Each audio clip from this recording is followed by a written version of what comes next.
TV special news నేను నీరజ. కాకతీయుల కళకు నిలువెత్తు నిదర్శనం రామప్ప దేవాలయం. కీర్తి శకం 1213లో రేచర్ల రుద్రుడు నిర్మించిన ఆలయంలో ఏకశిలా రామలింగేశ్వరుడు కొలువైయున్నాడు. ఆలయ గోపురం నీటిపై తేలియాడే ఇటుకలతో నిర్మించడం ఒక అద్భుతం. 40 సంవత్సరాలు శ్రమించి కట్టిన అద్భుత దేవాలయం రామప్ప.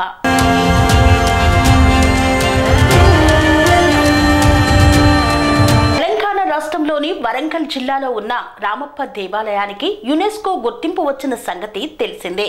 దీంతో ప్రతి ఒక్కరూ ఈ ఆలయం గురించి తెలుసుకోవాలని ఆసక్తి చూపిస్తున్నారు.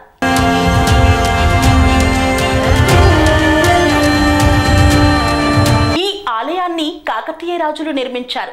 హైదరాబాదుకు 157 కిలోమీటర్ల దూరంలో, వరంగల్కు 70 కిలోమీటర్ల దూరంలో, మూలుగు జిల్లా వెంకటాపూర్ మండలంలోని పాలంపేట అనే ఊరి దగ్గర ఈ ఆలయం ఉంది.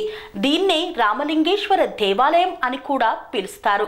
ఇప్పుడు ఆ ఆలయ విశేషాలను మనం తెలుసుకుందాం.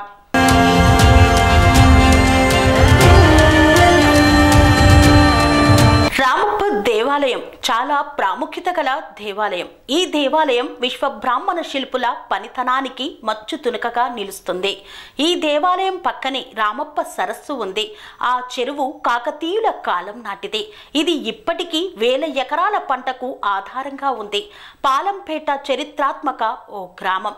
కాకతీయుల పరిపాలనలో 13, 14 శతాబ్దాల మధ్య వెలుగొందింది. కాకతీయ రాజు గణపతి దేవుడు ఈ దేవాలయంలో వేయించిన శిలా శాసనం ప్రకారం ఈ దేవాలయాన్ని రేచర్ల రుద్రయ్య నిర్మించినట్లు తెలుస్తుంది.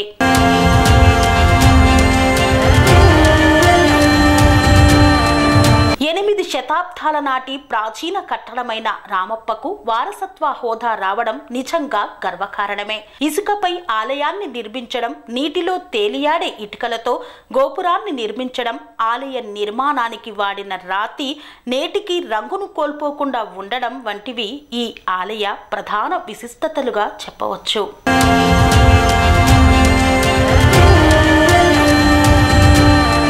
ప్రస్తుతం రామప్ప జయశంకర్ భూపాలపల్లి జిల్లాలో ఉంది.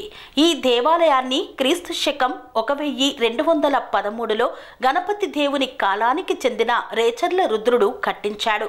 మధ్య యుగానికి చెందిన ఈ శివాలయం ఆలయంలో ఉన్న దైవం పేరు మీదుగా కాక దీనిని చెక్కిన ప్రధాన శిల్పి రామప్ప పేరు మీదుగా ఉండడం ఇక్కడ విశేషం. ఈ పేరుకు శివుని పేరు కూడా కలిపి రామలింగేశ్వర ఆలయం అని కూడా వ్యవహరిస్తారు. ఈ దేవాలయంలో ప్రధాన దైవం రామలింగేశ్వరుడు. విష్ణువు అవతారం రాముడు, శివుడు కలిసి ప్రధాన దైవంగా ఉన్న దేవాలయం.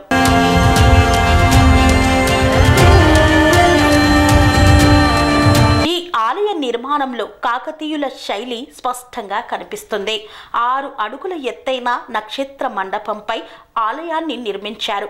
ఈ ఆలయం తూర్పు దిక్కుగా ఎత్తైన వేదికపై గర్భాలయం, అంతర్భాగంలో 3 వైపులా ప్రవేశ ద్వారం గల మహామండపాలు ఉంటాయి. గర్భాలయంలో ఎత్తైన పీఠంపై నల్లని నునుపు రాతితో చెక్కబడిన పెద్ద శివలింగం ఉంటుంది. దీంట్లో మహామండపం మధ్య భాగంలో కాలకూడ్య స్తంభాలు, వాటిపై ఉండే రాతి ధూలాలు రామాయణ, పురాణ, ఇతిహాస గాథలతో కూడిన నిండైన అతి రమణీయమైన శిల్పాలను కలిగి ఉంటాయి. ఈ మహామండపం వెలుపలి అంచున పైకప్పు కింది భాగంలో నల్లని నునుపిరాతి పలకపై వివిధ భంగిమలతో సర్వాంగ సుందరంగా చెక్కబడిన మదనిక, నాగిని శిల్పాలు ఉంటాయి. ఇవి కాకతీయుల శిల్ప కళాభిరుచులకు చక్కటి తార్కాణాలుగా చెప్పవచ్చు.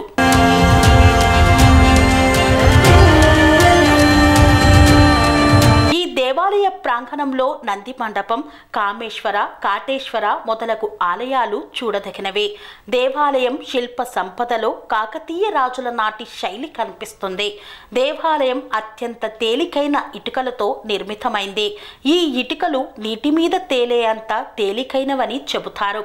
ఇక్కడ ఆలయానికి ఎదురుగా ఉన్న నందికి ఒక ప్రత్యేకత ఉంది. ఒక కాలు కొంచెం పైకెత్తి పట్టుకొని చెవులు రిక్కించి యజమాని ఎప్పుడు ఆజ్ఞాపిస్తాడా అన్నట్లు ఉంటుంది. ముందు నుండి ఏ దిశ నుండి చూసినా నంది మన వైపే చూస్తున్నట్లు అనిపిస్తుంది. గర్భగుడికి ఎదురుగా ఉన్న మండపంలో ఉన్న స్తంభాల మీద అత్యంత రమణీయమైన శిల్పాలు చెక్కబడి ఉంటాయి. మండపం పైకప్పు మీద శిల్ప కళా సౌందర్యం చాలా అద్భుతంగా ఉంటుంది. లోపల 2 శివుడి సన్నిధులు ఉన్నాయి. శివుడి వైపు చూస్తున్న నంది చాలా అందంగా చెక్కబడి ఇప్పటికీ చెక్కు చెదరకుండా ఉంది.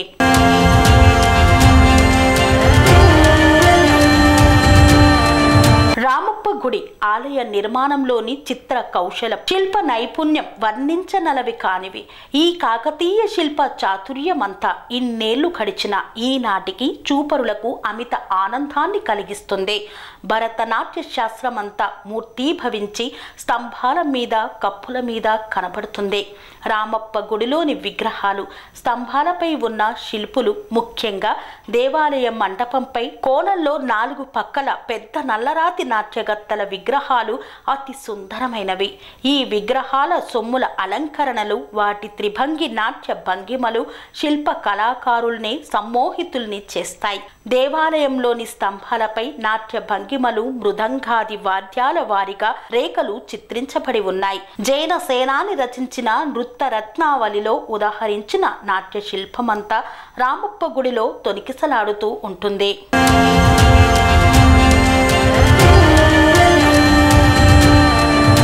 దేవాలయం ఎన్నో యుద్ధాలకు, దాడులకు, ప్రకృతి వైపరీత్యాలకు తట్టుకొని నిలబడింది.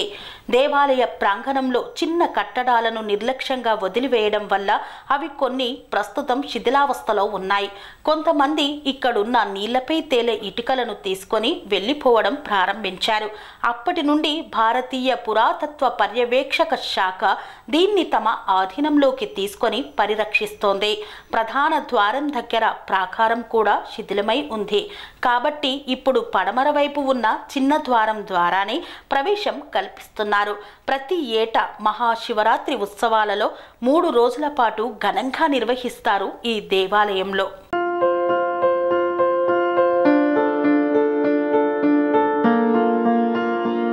సంస్కృతి, సంప్రదాయం, ప్రేమ, ఆప్యాయత, రాజసం ఉట్టిపడే వేడుకలకు అనువైన ప్రదేశం MLN కన్వెన్షన్ హాల్. కని విని ఎరుగని రీతిలో జరిగే మీ ఇంటి కళ్యాణ వైభోగానికి అందమైన కళ్యాణ వేదిక MLN convention hall. MLN convention hall ప్రత్యేకతలు: సువిశాలమైన wedding halls, centralised AC banquet hall మరియు విశాలమైన డైనింగ్ హాల్, వధువరుల కోసం ప్రత్యేక AC మరియు నాన్ AC గదులు, నక్షత్రాల వెలుగులో పచ్చని పచ్చికపై పార్టీల కోసం అనువైన గార్డెన్. MLN కన్వెన్షన్ లో CCTV పర్యవేక్షణతో పూర్తి భద్రత. 2000 వాహనాలు పార్కు చేసేందుకు సువిశాల పార్కింగ్ సౌకర్యం. మీ ఇంట జరిగే అన్ని శుభకార్యాలకు, పెళ్లి, reception, engagement, birthdays, get together, corporate events, ఏ ఇతర శుభకార్యాలకైనా అందమైన వేదిక MLN కన్వెన్షన్ హాల్. బుకింగ్ కోసం సంప్రదించండి 7550438888 మరియు 7550428888.